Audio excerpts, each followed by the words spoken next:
What's up mga kabrati? Welcome back to my channel.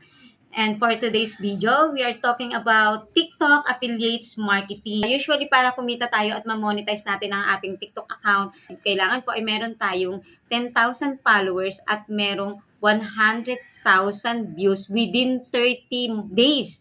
So medyo mataas ang requirements guys nito. Pero wag kayong malungkot. Pwede pa rin tayong kumita sa TikTok kahit na hindi pa tayo monetize. Yun ang ginagawa ko ngayon guys dito sa TikTok. So, yun ang gusto kong i-share sa inyo kung paano kumita kahit nasa bahay lang at hindi pa monetize ang inyong TikTok channel. So, una, dapat ikaw ay merong account sa TikTok. And then may makita ka dun guys na mga TikTok shop. I-scroll mo lang yon yung mga products na yon at i-add mo yun sa iyong TikTok account. And then, gumawa ka ng video tungkol dun sa products na yun. And then, meron dun sa baba ng video na ginawa mo ng isang link. Dun sa link na yun, madadirect ka doon sa products na mga inad mo. And piliin mo dun kung alin dun yung products na pinopromote mo.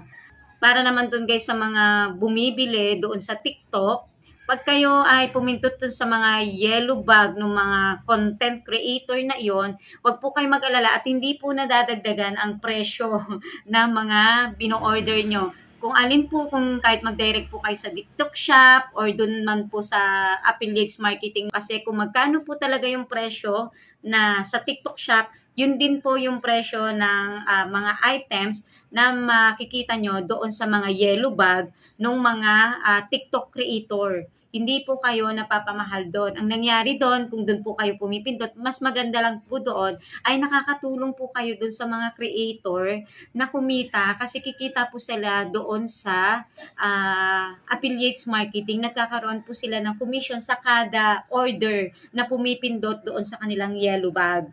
Dito guys, sa mga gustong mag-apply dito sa affiliates marketing, ang maganda dito, ikaw na yung pwede pumili ng mga products na gusto mong i-promote at gusto mo makakuha ng commission. Doon pa, tapos pag nag-browse ka doon guys, makikita mo rin mga kabrati kung magkano yung magiging commission mo dun sa each products na gusto mong i-affiliates marketing. So kung gusto mong malaki-laki, may makikita doon 30 pesos each, o so kada order, magkakaroon ka ng 30 pesos. Meron din doon na mabababa lang. First time ko na in-apply as affiliates marketing, presyo nung items na yun guys ay murang-mura lang, 49 pesos kasi gusto ko lang muna i-try. So sa 49 pesos na yun, meron akong commission na 7.35 each. Pero maganda dito guys, wag mong ismulin yung mga 7.35 pesos na yan.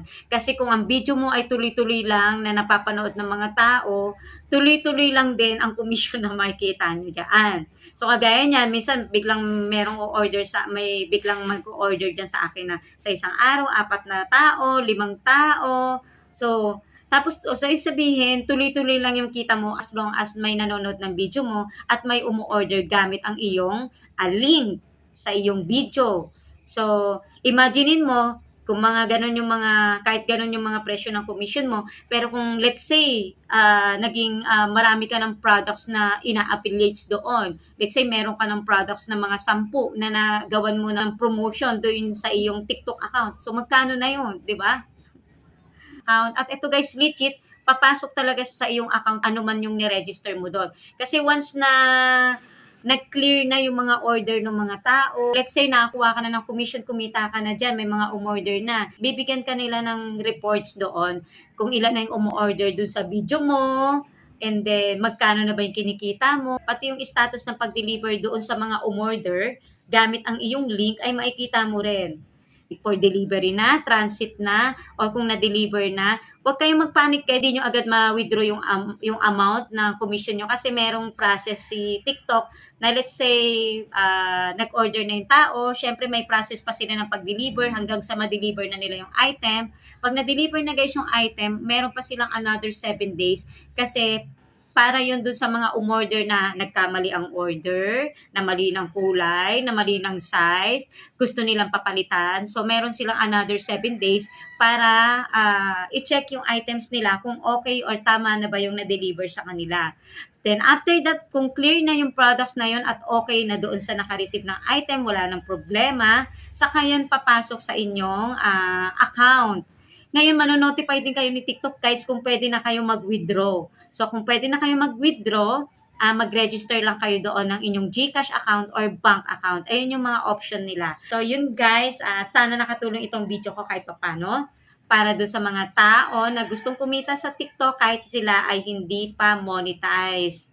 Yun guys, kung ikaw ay bago lang dito sa aking channel, mapa TikTok man ito, YouTube or Facebook page, you are welcome to subscribe on my channel para din ma-notify ka kapag meron akong mga bagong video na ina-upload dito sa aking channel. Thank you so much for watching my video. Bye for now and see you on my next video.